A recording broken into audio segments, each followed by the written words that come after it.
Bonjour à tous, ici Amélie. Merci d'être sur ma chaîne dédiée à l'économie domestique et à la propreté. On va plonger directement dans le sujet, alors restez avec moi. Le pantalon classique à flèches est un attribut indispensable de tout costume d'affaires. Oui, et les pantalons féminins associés à un chemisier ou à un pull élégant confèrent un charme particulier à leur maîtresse. Sur un pantalon neuf, les flèches sont toujours parfaitement régulières, mais après le lavage, l'ensemble perd de sa rigueur et de son élégance, car les rayures régulières disparaissent complètement.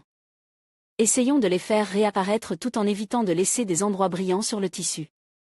Pour ressusciter un pantalon, vous aurez besoin d'un fer à repasser ordinaire, mais ne vous empressez pas de l'utiliser immédiatement. Le repassage doit être soigneusement préparé. Préparation au repassage. Les pantalons ne doivent être repassés qu'après avoir été lavés. Observez attentivement l'article, déterminez s'il est propre. Toute tâche peut devenir difficile à enlever après avoir été exposée à des températures élevées. Les particules de saleté, de sueur, de plats savoureux resteront à jamais sur le tissu si vous le repassez sale. Il se peut qu'un lavage ultérieur ne permette pas de venir à bout de ces tâches, de même qu'un nettoyage à sec délicat. Les pantalons non laves, mais repassent, peuvent présenter un risque, avec des taches, ils ne peuvent être portés qu'à la campagne, et encore, difficilement. Choisissez le bon mode de chauffage pour votre fer à repasser. Pour ce faire, vous devez connaître la composition de la matière, si vous allez repasser un pantalon en laine ou en velours côtelé. Avec de l'élastane, mettez le fer sur 1.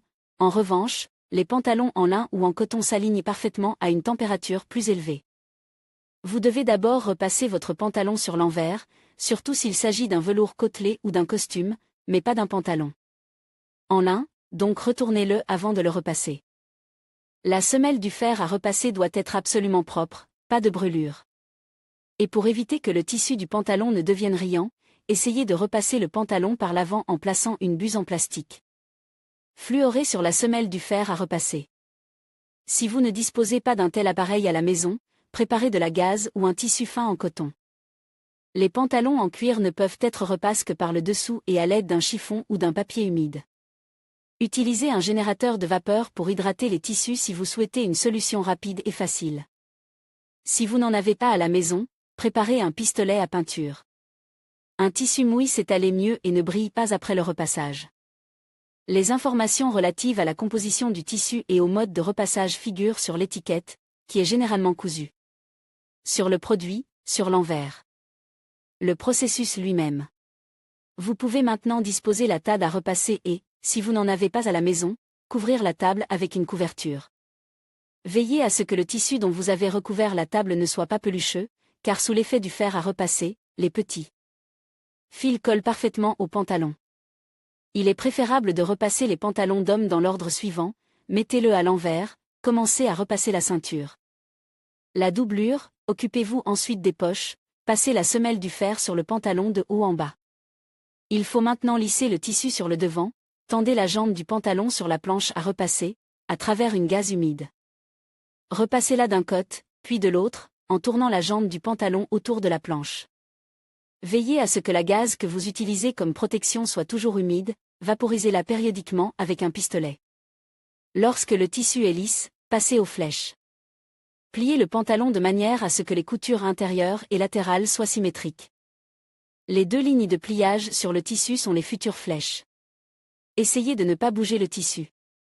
Imbibez la gaze d'eau vinaigrée, une cuillère à soupe de vinaigre par verre d'eau suffit. Recouvrez la jambe du pantalon et repassez-la soigneusement. Le mélange de vinaigre aidera à fixer les flèches. Avant de repasser un pantalon en lin, il est préférable de le passer à la vapeur à l'aide d'une centrale vapeur. Si vous ne disposez pas d'une telle possibilité et que le tissu est très sec, vaporisez le pantalon avec de l'eau, pliez-le et attendez 10 à 15 minutes pour que le tissu s'étale uniformément. Ce qu'il faut savoir. Il existe quelques astuces qui vous aideront à vous débarrasser décemment d'un pantalon froisse, les pantalons en lin ou en velours côtelés ne doivent pas trop sécher après le lavage, sinon il sera très difficile de les défroisser. Vous voulez que les flèches repassées à la maison durent longtemps? Avant de les repasser, frottez le tissu avec un morceau de savon en partant de l'envers et en suivant la longueur de la flèche. Pour éviter que le tissu ne glisse pendant le repassage des flèches, vaporisez-le avec un pistolet à peinture et le tissu deviendra plus souple. Ne vous précipitez pas pour mettre un pantalon immédiatement, car il se froissera rapidement, surtout s'il est en lin. Soyez patient et enfilez-les 10 à 15 minutes après le repassage. Les tissus en coton et en lin peuvent être repassés sans gaz, ils ne craignent pas les températures élevées. Plus le tissu du pantalon contient de matière synthétique, plus il conserve ses flèches et ne se froisse pas. Les pantalons en cuir peuvent être défroissés sans faire à repasser, laissez-les pendre au-dessus de la vapeur pendant une demi-heure.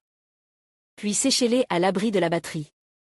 Si vous voulez faire disparaître les taches brillantes sur les pantalons en laine, repassez-les à travers un chiffon imbibe d'une solution de vinaigre. Voilà tous les conseils que nous voulions partager avec vous. Nous pensons que, grâce à eux, vos pantalons seront toujours impeccables.